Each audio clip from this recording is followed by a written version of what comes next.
Good afternoon, everyone. Welcome to Province 4 and 5 Creation Care Network. We are, today is Monday, May 12th, 2025, and we are here with Lila Lowe. She will be talking to us about Hello. I'm divestiture, kind of and half listening. What's your divestiture, schedule today? and Okay. I'm sorry, did I No, just, that's Jill who we need to, Oops. oh, I'm sorry. and Let us open in prayer. Thank you, Lila. Today I grabbed I shouldn't say grabbed. I was reading through some Blessed Tomorrow information, and Blessed Tomorrow has 6 interfaith creation care prayers, and I took the one from the Buddhist creation care prayer for today. Let us pray. We gently caress you, the earth, our planet, and our home. Our vision has brought us closer to you, making us aware of the harm we have done to the life network upon which we ourselves depend. We are reminded that we have poisoned your waters, your lands, your air. We have filled you with the bones of our dead from war and greed. Your pain is our pain. Touching you gently, we pray that we may become peace bringers and life bringers, so that our home in its journey around the sun does not become a sterile and lonely place. May this prayer and its power last forever. Amen. So, Lela, I'm going to let you take it away. All You right. now have control of the meeting. Okay. All right. Let's see if I can get this to work.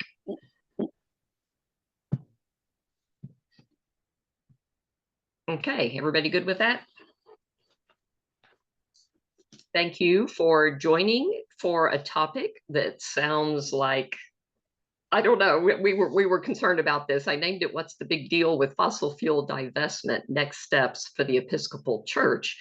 So I'm proud of all of you for joining a meeting with that title. There was a brief discussion of naming it "Money, Sex, and Power" in the Episcopal Church Pension Fund by someone who shall remain nameless unless they decide to out themselves. But we're going to go with the discussion about divestment. And what I want to do is lay a theological foundation for what I'm about to discuss. And I know everybody on this call has worked in environmental areas for a long time, and you don't really need this, but in some ways, this is like a springboard for a persuasive talk on this issue. So bear with me as we start in the beginning, because in the beginning, at the very beginning of the Bible, at the beginning of time, God created.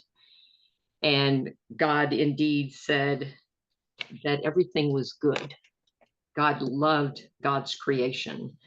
And in doing so, God gave an intrinsic worth or value to everything that was created. The value of creation is not because we say it's valuable or that we can extract or sell. None of that matters. It matters that God says everything is valuable.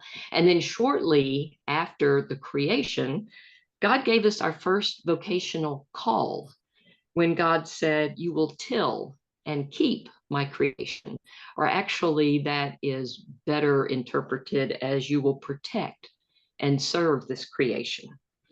And then shortly after that, God made a covenant with Noah after he had told Noah to preserve all of the animals, and made a covenant that extends to all of us that we will continue to preserve. And yet, as Bill McKibben, climate activist, says, we have begun to run creation backwards through our causing of species extinction and biodiversity loss. And in fact, all the way from the beginning of creation to just recently when Pope Francis issued his encyclical Laudato Si. And he said that all creations need an ecological conversion. Some ridicule that concern for environment. Others are indifferent to it. They say we didn't cause it. We shouldn't have to do anything about it. And Pope Francis was saying, no, living our vocation to protect God's handiwork is essential to a life of virtue. So let's consider in that light that we have a vocation to do this, to take care of creation. What exactly have we been doing? Let's start by looking at, I like this NASA picture of the planet from space and this comment from astronaut Sally Ride. When she said, in looking at the planet, I noticed on the horizon what looks like a blue crayon tracing around the planet. And she realized that thin blue line is the Earth's atmosphere. And that's all there is. That's all there is to the atmosphere. When Al Gore is giving talks, he likes to say that if you were driving along a highway at highway speeds, 60 to 70 miles an hour, and instead of going parallel or even with the planet, you turned and went perpendicular, and you went straight up in the sky at highway speeds, you would escape that atmosphere in 5 minutes. That's how thin it is. I've heard it likened to the skin of an apple. If the globe was an apple, the thickness would be the thickness of the skin of the apple. So there's not much there, folks. And that every day we're putting 175 million tons of man-made global warming pollution into that thin atmosphere. And some of that, yes, is caused by things like agriculture, from the famous cows' burps, that kind of thing, emitting methane. But by far, the bulk of that man-made pollution, 80% of it, is caused by the burning of fossil fuels. And so there was a group that started studying, it was a think tank in 2011, started studying how much exactly is being emitted into the atmosphere. And they came up with some numbers. They were saying, okay, well, we've got 2 degrees, we're not supposed to go over 2 degrees warming. How much more can we emit and not go over 2 degrees of warming? So Bill McKibben took that study, the climate, hold on a second, it's called Carbon Tracker. He took that study and he wrote an article that was, I think it may still stand as the most read article in Rolling Stone magazine's history, called Global Warming's Terrifying New Math. And he looked at those numbers that were prepared by the Carbon Tracker group. And he said, this is where it goes. He says there are 3 scary numbers here. The first number we all know, 2 degrees Celsius, is the most that we should allow the planet to warm, because they have tracked that the amount of carbon dioxide in the atmosphere is directly relative to the amount of warming. And if we go above 2 degrees Celsius, we will see drastic changes in the climate. We already see it. We're at 1.5 degrees. And we're already seeing more intense storms, flooding, wildfires, and so on. So 2 degrees is the absolute maximum. The next scary number is the amount of gigatons of carbon dioxide equivalents that can go into the atmosphere and not exceed that 2 degrees Celsius. So that 565 gigaton number is from 2012. So that's 13 years ago. That was our emissions budget, if you will. And here's the real scary number that he shared in that article. Almost 2,800 gigatons of carbon is currently on the balance sheets of our fossil fuel companies as reserves that they have already discovered. This is the amount of carbon that they plan to take out of the ground and have us burn. So they have 80% more on their books than can possibly be burned and still have a safe planet. So in order to stop this madness, because that 80% over represents $20 trillion on the books of the fossil fuel companies, Bill McKibben proposed that we divest from fossil fuels. So time went on. I actually went to, he did a huge tour explaining this after he did that article, and another friend on the commission here locally and I went up to Atlanta to hear him do this. So it's been many years that I've been thinking about this. But then recently, I guess it's continuing to gain traction. A lot of the colleges have divested. Some cities have divested. The not the Unitarians, the United Church of Christ has divested. And then in June of 23, the Church of England announced that their pension board has decided to divest from fossil fuels. And I was so proud. I thought, how cool is this? And then this is going to be a clip I want to play for you. It's a 1.5-minute clip at the 2023 Wild Goose Festival. And this is a session that was a conversation between Bill McKibben on the left and Diana Butler Bass in the middle. And then that's the moderator on that side. And I'm going to have to, I haven't figured out how to put a clip into a PowerPoint. So I'm going to have to zoom up to the, so hold on just a minute. Let me move this. Sort of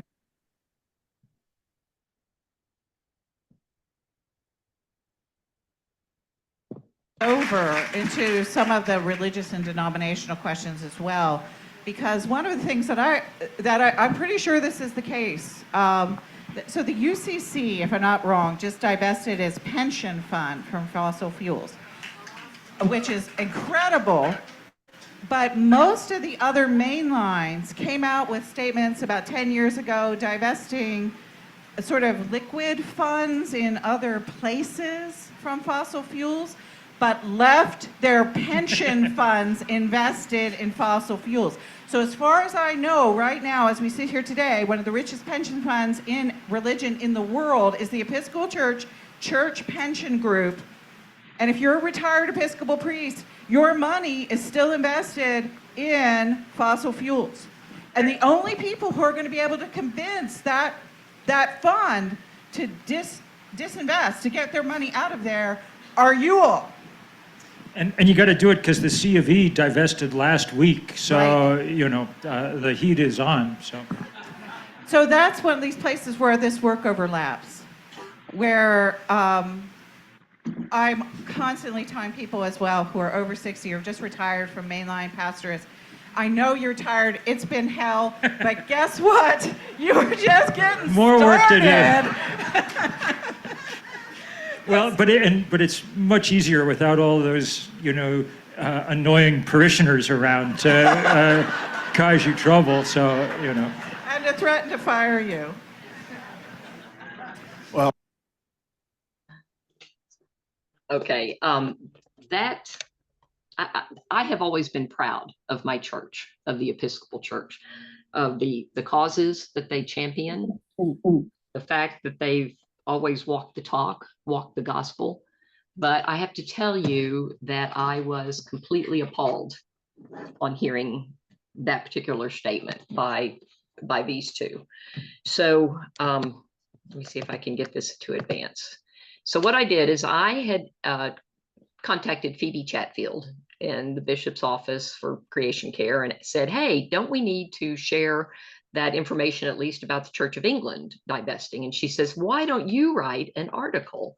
Because it's more impressive if somebody responds to something that happened. So after several months, I finally got around to writing an article. And so in February of 24, this ran in the Creation Care newsletter. And as far as I know, there was absolutely no reaction to it, or if there was a reaction, she didn't tell me. So that's where it stood. But I kept, I kept researching. I had an opinion there, but I have since kind of modified what I thought based on some things I've learned. For example, it turns out that we have a corporate social responsibility committee that had previously issued, and it was last updated in June of 23, a no-buy portfolio list of stocks that we shouldn't buy and have in our portfolios. This is it's currently a 9-page list of stocks, 6 of which deal with fossil fuels that we shouldn't have in our portfolios. It includes other things like for-profit prisons and tobaccos and human rights issues, but primarily it's fossil fuels. And then it turns out I listened to a thing they did on responsible investing. The church put one on, and it turns out over 50 years, they have been trying to use investments to accomplish mission. In 1970, whoever was the presiding bishop back then said that they were going to start looking at that, use your investments to accomplish missions. So they stopped investments in South Africa when that was a thing, to try to get apartheid to stop. They stopped divestment in tobacco, stopped investing in for-profit prisons. And then in 2015, they had the first resolution at General Convention suggesting that we needed to divest from fossil fuels. And that went on being re-upped every 3 years until finally in this past summer, General Convention gave a deadline for divesting from fossil fuels. They gave a deadline of the end of the year of last year. So the Episcopal Church has been using their investments for mission for over 50 years. And then finally, we see this announcement in December of this past year, they announced that they had completely divested from the fossil fuel industry. And I got emails from a couple of you saying, hey, this is great, we've divested. But it turns out, you remember Diana Butler Bass talking about those kind of mushy investments that are just out there? Those are what they divested. It was about $500 million worth of what she would call mushy investments that the Episcopal Church held. They completely did not divest the pension fund. So I emailed this David Paulson, who wrote this article, and said, hey, this is kind of greenwashing on the part of the Episcopal Church, isn't it? And he goes, well, yeah, that probably needs to be explored. But in the meantime, there was this big splashy announcement. So I created this graph. Graphs are not necessarily my thing to create, but let's just get an idea of the scope of this. So this is a graph of the investments of the Episcopal Church, and the left column is millions of dollars. So it goes up to 20 billion at the top. Here is the Episcopal Church investments, $500 million that they divested. And keep in mind, they didn't divest $500 million of fossil fuels. It was $500 million of investments, and whatever portion of that was fossil fuels, they divested. Here is the graph of the holdings of the church pension fund, $17.5 billion. That's what they haven't touched. And someone who should know this stuff told me, but only 8% of the church pension fund is invested in fossil fuels. Well, folks, 8% of $17.5 billion is still $1.4 billion, which is almost 3 times the entire investments of the Episcopal Church. It's a significant number that we're ignoring, basically. So my question is, why is the church pension group still investing in fossil fuels? They have been using their investments for over 50 years to achieve mission. There is a no-buy list that has existed for several years of things we shouldn't be investing in. The Church of England has divested the pension plan, but why hasn't church pension fund divested? So in asking that question, I keep hearing 2 answers over and over again. One of them is the church pension fund board believes that they have the most influence if they are stockholders, and they can sit in the room and influence corporate decision making. That's their stance, that they can influence it that way, and that is superior to completely divesting. Unfortunately, based on things we've already learned about the trillions of dollars that the fossil fuel companies have in stranded assets on their balance sheets, somebody sitting at a table and asking them to do better isn't going to have an impact. They have $20 trillion of assets they need to get out of the ground and have us burn. It is not effective to sit at the table. And then the second answer that I always hear is fiduciary responsibility. And it turns out that pension funds are regulated under the Department of Labor by something called the Employee Retirement Income Security Act, and that the benefit of plan participants has to be primary, and that nothing they can do can cause, I guess, lower earnings. So that's making them responsible fiduciary agents for the pension plan holders. And then I was talking, and I talked to a lot of people, and in the process of talking to someone, he said the quiet part out loud when he said, everyone is fine talking about social investing, but don't mess with their retirement money. And you know what my head went to when I heard that? It was, oh, okay, so I can just hear Jesus telling the rich young ruler, okay, so you followed all the laws and the so the only thing you have left to do is go take care of your pension plan and then come and follow me. Like, this just rings very untrue. But I want to look at, would they really be irresponsible if they got out of fossil fuels? We know about the investment risks. We've talked about stranded assets. At some point, either once we go over 2 degrees Celsius and they say stop burning fossil fuels, or at some point they're going to regulate them out and say you cannot get this out of the ground. So they're going to end up, the companies are on a downhill slide because of that. Secondly, climate risks. Or not all, but a great many of their assets are along the coastline where sea levels are rising, and they're subject to hurricanes. For example, I worked for a number of years at the Chevron refinery in Pascagoula, Mississippi. And one year I probably foolishly volunteered to be on the hurricane ride-out group. And so I stayed in the refinery during a hurricane coming in. And I should have known there was trouble when they issued us a good thick rope to tie ourselves to the door if the roof blew off, or to tie ourselves to something if the waters rose.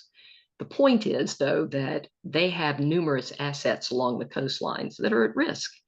And then finally, and perhaps most persuasive, is that the energy you get from renewables is now cheaper than the energy you get from fossil fuels. So given all of these investment risks, is it really irresponsible to get out of fossil fuels? This is an interesting chart if you're into charts. This was just issued maybe a year ago, and it was a group looking at the last 20 years of, well, this just shows 10, but of climate, of Standard & Poor's performance. The blue line is the 500, the value of the S&P. The yellow line is if you just pull out the energy companies, they perform well under the S&P 500. And then the black line is if you took the S&P 500 and you pulled the energy companies out, you would actually perform better. So I know my conclusion from that is that it is not irresponsible to pull out of fossil fuels. You have a slight bump in 2022 in fossil fuels, and that's because we were coming back online after COVID. So there was a big surge in energy use. And also, well, let me go to the next slide because I talk about that. The temporary boost from the pandemic recovery and the Russian invasion of Ukraine caused their fortunes to temporarily pop up. But the low carbon energy index funds have outperformed the traditional benchmark standards. And now it is possible for large and small institutional funds to invest in all kinds of low performing carbon index funds. So this popped up in Catherine Hayhoe's Substack this past week, and she was reporting on the journal Nature had published a study in just a few weeks ago, and it said that the total climate damage by the biggest corporations' fossil fuel has amounted to a dollar value of $28 trillion. And I pulled out a quote about Chevron because I talked about them just a few minutes ago, but they were the worst of the companies they looked at, and they said up to $3.6 trillion in heat-related losses. Now, the $28 trillion value of the losses caused by climate change is only heat-related. It doesn't talk about damages from the flooding, from the droughts, from the wildfires, from the more intense hurricanes. It's only heat-related, $28 trillion. So given that, I feel like there are two basic issues that we need to think about. First of all is the moral question, and that is basically, what do we think that God calls us to do in our interrelationships with what God has created? What are we called to do about that? What responsibilities do we have regarding the people and the creatures that we've harmed with our rising demand for fossil fuels through our ever-increasing consumption? What are the moral issues for us there? And also the financial question. Why should we keep supporting a high-risk industry? How long do we keep investing in prolonging the damage that they are caused, that our own church has recommended for divestment? And just as an aside, I've heard the argument that fossil fuel stocks still remain high. They still remain high producing, but it turns out that a big part of that is because they're buying their own stock back. They're not taking their high earnings from the Ukraine invasion and from the COVID recovery and buying more infrastructure. They're buying their stock back, which serves to just kind of keep their stock value high for a while. It appears that they're doing well, but not so much. So based on this, I think we need, and that's what I want to open it up for a little conversation, we need a change in approach. We have tried the top-down approach. We have tried going through resolutions to General Convention.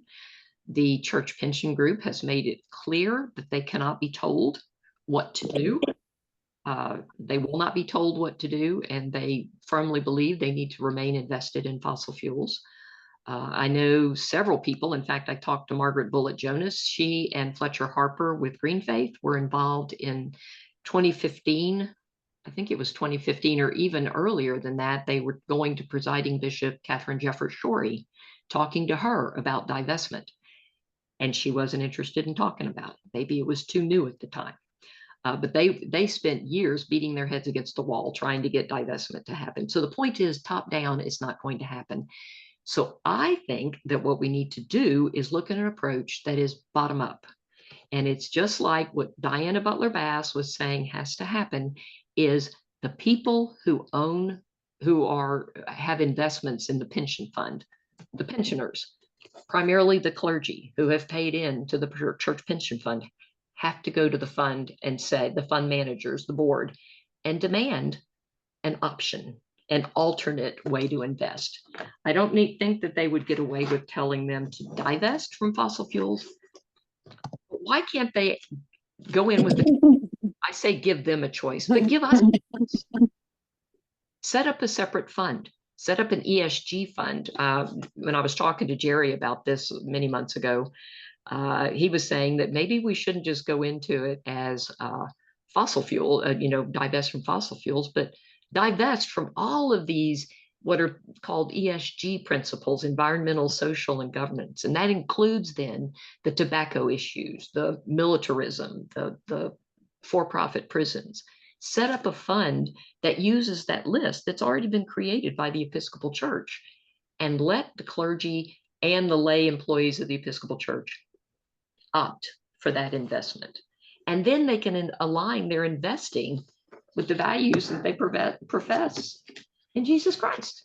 So my concluding questions to you all is, why can't State Street, who does the endowment investing for the for most of the people in the Episcopal Church, and Fidelity, who handles the lay employees, and the church pension fund that handles the clergy, why can't they set up separate funds so that their investors, the pensioners, have a choice that it adheres to ESG principles?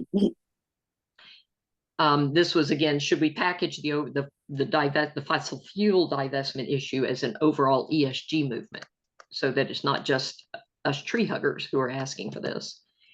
How do we get the word out to the clergy and build a coalition? Because in talking to some other people, for example, I talked to Jim Antal with the UCC, who had they actually divested about a decade ago. And he said, you can't do this alone. You've got to build a huge coalition on the ground of people who want to do this to get them to make the change. And then how do we convey that moral case for divestment? How can we gently ask the question, have we sold our souls to achieve what the world tells us is important? And can we invest so that we're proud of what we're leaving for our grandchildren, our children, and our grandchildren, and all future generations? That's it. Oh, and I want to drop in the chat, I've got a list of resources on a document. Let me see if I can figure out. Let me see if yeah. Okay, that will give you, if you go to that, there's a link, there's links to all the different things I cited. The last link on this document is a 2-page thing basically stating a lot of this. So, and I didn't put it up earlier because I didn't want y'all looking at that. I want you listening. so there. And it's also going to be on the website where this recording will be placed. Any thoughts?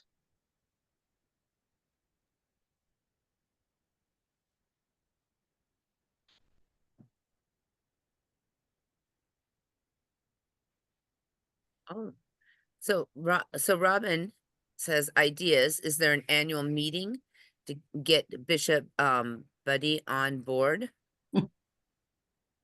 That's top down again. So I was wondering if the argument, you know, the greenwashed arguments, especially the fiduciary responsibility one, which I have heard also from some of those folks who have been on that pension board, in that it's a false, it's a red herring in that it could be argued that is not actually responsible. Right. You kind of pointed that out, but I've wondered if the clergy could actually create a lawsuit that says it is a violation of religious freedom to be forced into a pension, because we essentially are, that does immoral things without giving us an option to opt out. So if the pension fund, you know, if that fiduciary responsibility argument said, oh, what are the most profitable things on the planet? We have to be in there. And child labor was one of them. Would they make the argument that says, no, we can't divest from child labor because those returns are too high?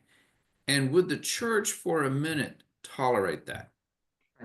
So there's a cultural problem in that we don't actually equate the rape and pillage and destruction of all living things and put it on the same level as we would the exploitation of human children. So if we would sue them for making investments into child labor, would we also sue them for making investments into fossil fuels? I've wondered if some kind of case like that could actually have merit. Well, you know, they have those cases where the children are suing, saying that you've destroyed our future. So yeah, maybe you could, you know, go along with that and say we don't want to invest in stuff that ruins our children's futures. And you're not asking that. I guess it seems to me that it's not going to work to ask them to divest the entire pension fund until you get to a certain level where 50% of the people have opted in, you know. But to say create a separate fund should be no brainer. The Methodists already do it. Their West Park or whatever their group is called, they have 2 different ESG funds you can opt into. Here's a couple more points. Jerry, you said to divest from fossil fuels. You know, if it's immoral to invest in child labor, it's also immoral to, but instead of calling them fossil funds, I might call it the destruction of the earth. I mean, that's how serious this is Right. in terms of climate. Not everybody thinks so, but I do. And most of us on the call do. A couple other things. Are we sure that those funds do not have better choices? My pension fund, as a local government employee, does not offer a green fund or socially responsible fund. So I brought it up several times to say, hello, we're huge. There's interest. And also, my understanding is that the interest rates are no longer less than those other ones. When green funds first started, they were. And so it was a sacrifice financially to be doing the right thing. But it no longer is the case. So if we can do a comparison of interest rates, perhaps it's not such a hit, or it's not a hit, or it's to the betterment of the fund. The other thing is the choices. So I finally talked to somebody who knew something and said, oh, we have those choices, but the last place you worked didn't select that as a choice for their retirees. So you have to get the last place I worked, the last city I worked, to add that to be one of the choices so I can put my funds in. So I would guess that Fidelity does have some kind of a socially responsible fund or green fund. And I forgot the name of the other fund. State Street does endowments, but Okay. but that's not, neither one of those is the primary. The clergy fund is the big portion of that. And I one time I thought it was JP Morgan, but I checked with our diocesan administrator right before we went on this call, and he said it's not. JP Morgan founded the pension fund back But I in wonder if there 1912 or aren't, something. I wonder if those investment firms don't have those choices. It's just not one selected currently by the pension fund, but could easily be. Not like we're withdrawing money from one entire entity to put it in an entire different one. It may just be a fund thing, which might make it easier. Okay, but my sense is the church pension fund is run by a church pension fund. It's not like contracted out to a group to run it. You know, it's like, I think, but I could be wrong. It's not. The pension fund's actually picking investments and managing accounts. That was my understanding. They have their own, yeah. Yeah, I'd be surprised, but could be. And you know, is that a good model? When you're that big, when you're that big, you can kind of Yeah. do that thing. Yeah. What do y'all think of trying to do some kind of a grassroots movement among it's clergy have the most money in it. There's a lay portion to it, but it's a minor part of it. How is this a worthwhile? I think it's worthwhile, or I wouldn't have spent this time on it, but is it a worthwhile pursuit to then try to basically be organizing? And the problem is I am not invested in the pension fund. And so I don't have standing in this case. I need to find clergy who, number one, understand it, and number two, who are willing to put, see it as something to put time into, because it's going to take a lot of time. And it could be that retired clergy are the best ones because they do have a little more time. So I think maybe I'm mistaken. So my question, because I don't really know, I don't know why I don't know this, but when people are, or when clergy come new into the church, is a pension fund automatically, are they automatically signed up for the pension fund when they are called to a church?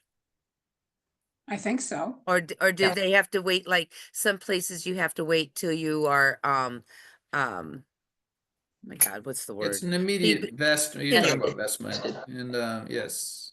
So Which, yeah.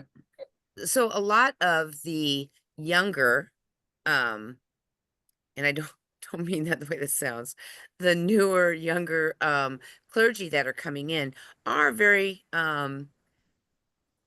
climate oriented or creation care oriented, or they are, I guess where I live or where I am, a lot of the people are very much into creation care, into becoming beloved community, into the youth, all of that. So if we were to maybe start there, with the clergy coming in, does that make sense? How? But how? What is the Um, mechanism?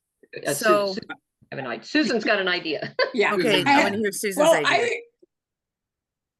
Okay, I think that, we have convocations or conventions or whatever we call them. I forget now, convocation, I think. Anyway, for each diocese, and why can't we do, well, our diocese used to have a pre-conference and they had separate things you could go listen to, and that would be what Layla presented today. People might be interested in that, and then it could spread that way, and then they could make a resolution that one with the Wisconsin diocese could make a resolution to go to the next 3 year from now meeting. I don't know, that's somewhat General convention. yeah, but they could also then start doing, like you said, hey, those people keep calling, hey, why don't the younger people or whoever people are interested, and start calling the people who manage the fund, because they must have an advisory board or something, right, Jerry? They do. So- Yeah, and So who is on the board that makes these financial decisions? I mean, and how are they selected? Is this completely independent essentially of the Episcopal Church, or are they appointed by, important people, or, how does that work? Do you know anything? My understanding, they're appointed they're voted on at general convention, right? Or is that, I don't know. it's I don't know either enough that about or that. executive committee. So the answer is both. So the the pension fund is not subject to the dictates of general convention. Mhm. In other words, you can't write a resolution against them or asking them to do anything.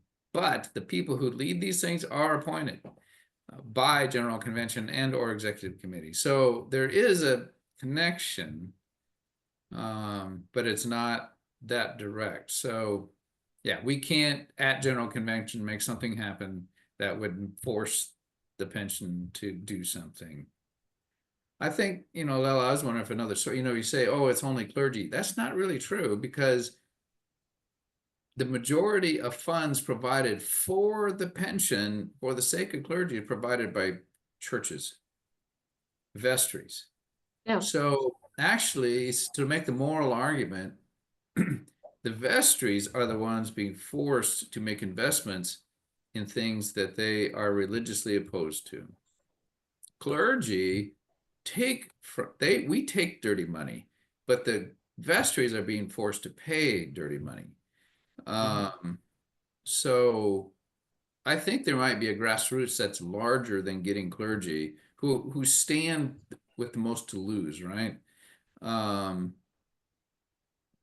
again, we're not asking for the pension to change its evil ways. We're only asking them to create a cleaner option. Give a choice. Yeah. Just give us a choice. What's wrong with that? And then to work, against those objections. And I do wonder if vestries are actually an organizing place more than clergy. So do you think that you could make the argument that the vestries should choose which fund the money should go in instead of the clergy whose pension money it is, I think essentially? you could do both. Okay. So Jim has his hand up, but and then I want to make a comment about what you just said, Lela. But Jim, go ahead. Yes, so as a person who's been working on these kind of issues, the challenge that we face is that the power remains top down whether we want it to be or not. This is the way of putting it would be like even in the congregation, depending on the size, the people who are appointed to the finance committee are different people oftentimes than are appointed to the social justice committee. And those committees have this framework and pattern of operating. Is this making any sense? That it's the business people that end up on the finance committee, not the social. I'm making a broad statement, but that has been kind of the situation. And I'm in Ann Arbor, and there was a point in which the University of Michigan divested from South Africa. Something it's been made real clear that would no longer happen. And there was a number of years ago when Archbishop Tutu came and got a Wallenberg medal and thanked everybody for divesting. And all the regions were very excited to meet Archbishop Tutu, but they would never do what he, right? Does that make sense? That obviously is so it's like, like there's a part of me that wants to go to the regions and say, oh, I guess you have to revoke the Wallenberg medal because it no longer reflects the values of the University of Michigan, the work that he was doing and caused chaos. Right. But this is the challenge that we're facing in this, that the response is it could be just artificial intelligence repeating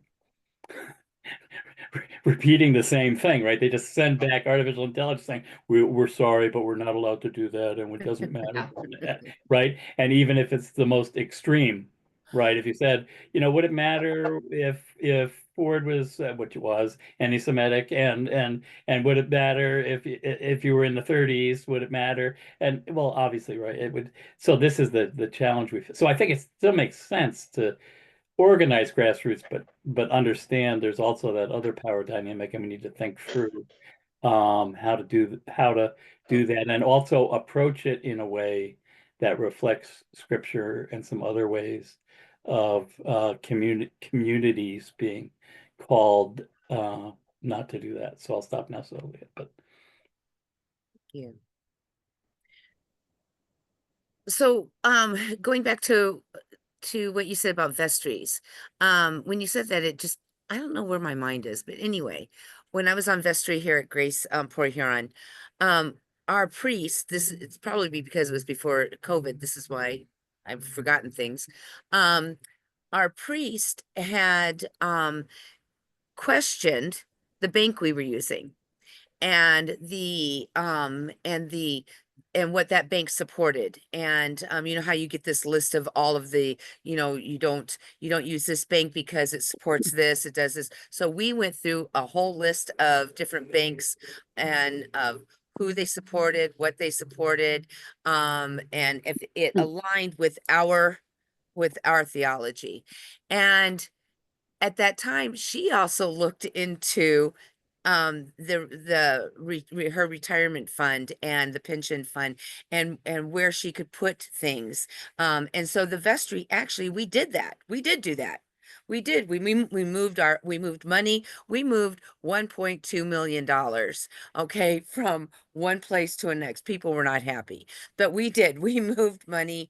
She moved her pension to different places. I can't think about like where it was, because again, it was before COVID. So but all of those things did happen. So maybe the vestry is the place that we start. Maybe the vestry and talking to the priest. And I understand we're talking about people's money, and in today's world, that's kind of very scary. It's scary anytime, but it's very scary, especially when clergy don't make any money as it is. And so working with their retirement fund, even though we know morally it's the right thing to do, it is scary, right? So I don't know, working with vestries, I think starting at the vestry level is the place. So we would have to figure out how we would approach that. And I see your hands up. Yeah, I think that you're right that, you know, I think messing with pension funds and so forth is scary, but I don't think it's scary because they might not get the returns that they're looking for. I mean, I think Lela has made a pretty good case. I agree. And if we look at the world today, there's a very strong case for getting out of these fossil fuel funds. So part of it is being able to make that case convincingly, you know. Well, and I agree with you, and I agree with Lola. But again, I'm not invested in that, right? That's not my money, so I'm not invested in that. So, Yeah, you are. oh, If am you're I? giving to a church, and 18% of that clergy salary is going into you are indeed investing in the church pension fund.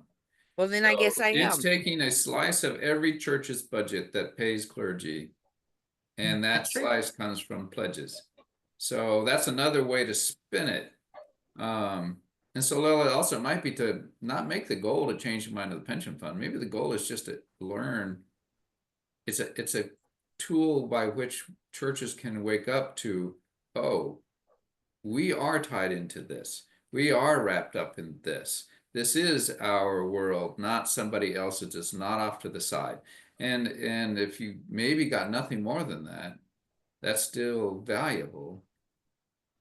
Lela, you've written letters and, contacted people. I wonder if there's something you've written that could be modified for use as kind of a general, action letter, when environmental organizations ask us, write our congressman, right, or congressperson. Oh, yeah. If there's something about a couple paragraph explanation that we could put in a newsletter or somewhere, and then here's action, here's a draft letter, modify it to suit your own, or here's a draft, petition, to make it easy once they understand that they can take action. If we start to see numbers, then that's going to make people more aware. And I wonder if Episcopal Public Policy Network would take it on, because they send out action items. I don't know if y'all are on their mailing list or not, but they'll send out, call your representative on this thing. It would be contact your, again, I don't know who you, Yeah. I guess, talk to your Because they're eventual. staff of the Identify that. church, that Well, I might think put you them in a could. difficult position. Yep. Make them uncomfortable. Make some good trouble. Well, and that's why, maybe we start with the Creation Care newsletters. We've already got people who are interested in the climate or concerned about the climate. It's a natural, allies. But it needs to go to everyone. So who would write that? Who would do that? Well, I had written that letter I told you for the Right. creation care thing, and as far as I know, I could ask Phoebe, but as far as I know, my experience with doing newsletters that I send out is nobody clicks on anything. They may read an article, and an article like this, you would not put the whole thing. You would put 2 paragraphs and then you link to the rest of the article, and nobody will click. I find it frustrating just because I put a lot of great stuff in. I want people to click on, but nobody does. So yeah, I am not sure. I don't know what her circulation is. Well, then maybe it needs to be separate than a newsletter I don't know how to get. to stand out. I Hey, talked Jeanette, about going to Jeanette general wants- convention and talking to people, and I don't know, that never came to pass. But And what do you have an idea? Well, I don't know if it's a slightly tangential idea, but whenever anybody is sending out stuff, newsletters and emails and stuff like that, I personally really appreciate if I'm being asked to share any information that's in it, that it be done. And maybe this is just like MailChimp or something else. I don't know how exactly this happens, but when I get an email that says at the top, view this in your browser, what that means is that I can create a link to that content easily. And then I can put that into something else, because like we use at our church, we use Realm as the product for our directory and for internal communications with everybody, for committees, for various groups, for all kinds of stuff. And realm is compromised in terms of the sophistication of its messaging. And I am not able to forward an email that I receive externally into the realm system. So I've got to either recreate that email with all the content, or I need to be able to put a link to that content into my message and basically wrap a few, a sentence or two around it as to what that's about. And I'm just saying in general, if we have the capability, if anyone has the capability to send things out in a way that there's actually a page to go to rather than the content of the email alone, that can be very helpful. So I'll get off my It's several minutes after the hour, folks. I'm gonna Let me make this quick offer, Jerry. If anybody does want this presentation done for a vestry or for any other group, I'm happy to do it, or I'm happy to send you the PowerPoint for you to do it. Because I continue to think the one-on-one talking is very effective, as opposed to expecting somebody to read something. So I'm just putting that out there. Just let me know. That's great. Okay, that's it. That would be amazing. That would be amazing, Lila. I'm gonna butter up my priest. I have to talk her into it first. I mean, yeah. Again, I'm new to this. I'm still new on this vestry, so they only allow me to do certain things. I can't change the world in a day. So But can I like you that. just put it in the minutes or something, or attach it to the minutes or whatever? What's Me? that? No, I cannot. No, I mean, could Lola? Lola do that? Give Oh. us what she just said she could give Oh, us. yes. Oh, yes. Yes. Put what? Put a link. PowerPoint Is it a link and- somewhere, Lila? Is PowerPoint it? to a link. Do you I don't host have that thing? I don't have the PowerPoint itself linked anywhere, but you have a recording of this that if you just wanted Right. to share the talk Yeah, we part, could do that, we could or do- request from you the thing. I'm happy to talk one-on-one and have a continuing conversation too. So yeah. This does And strike me as this is the long haul. You start somewhere, and that's with the. It's also fairly narrow in a way. I mean, it is vast if you talk about all kinds of divestment or economic justice, but this particular narrow slot that says the Episcopal Pension Fund is going to be a cause that a few folks would find important. And I think that's what you do is you build that small community of those for whom the vast many of things that they might want to give themselves to would take this on. And then you start fighting from the outside. Seems to me. Anyway, I'm talking when I said we need to stop. Well, are you going to be So there? we can stay in Ohio. Are you going to be in Ohio? Well, yeah, are you? yeah. Okay. We'll just give people permission to say bye, and then we can continue if you want. I've got a kid to pick up here shortly. So I'm going to burn some fossil fuel, quite a bit actually, because I'm going to go sit in a stinking 200-car line in a school parking lot. I hate that too. Thank you. Thank you Anyway, so much blessings for joining all. us. Exactly right. Well, Lila, turn off your car. Set a Conversation. precedent. It's a Prius. I mean, it'll shut itself off, but still, we need to stop recording. I guess.